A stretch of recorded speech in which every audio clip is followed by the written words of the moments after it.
દાહોદ જિલ્લાના ગરબાડા નગરમાં શિવરાત્રિની યાત્રા દરમિયાન દુર્ઘટનામાં ભક્તનું મોત.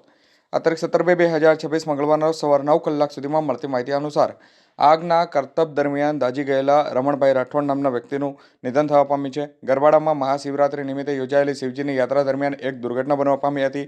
એક ભક્તનું મોત થયું હતું, જેમાં આગના કરતબ જોવા ગયેલા રમણભાઈ મંગાભાઈ રાઠોડ જે ગંભીર રીતે દાઝી ગયા હતા.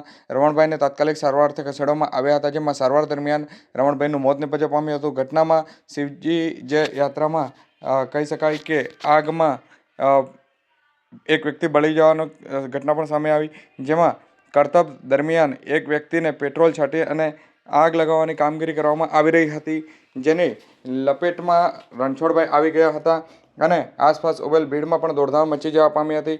ગંભીર રીતે દાઝી ગયેલા રમણભાઈને દાહોદની ઝાયડસ હોસ્પિટલ ખાતે ખસેડવામાં આવ્યો હતો. આગથી થયેલી ગંભીર ઇજાઓના કારણે તેમનું સારવાર દરમિયાન મોત નિપજવા પામ્યું હતું.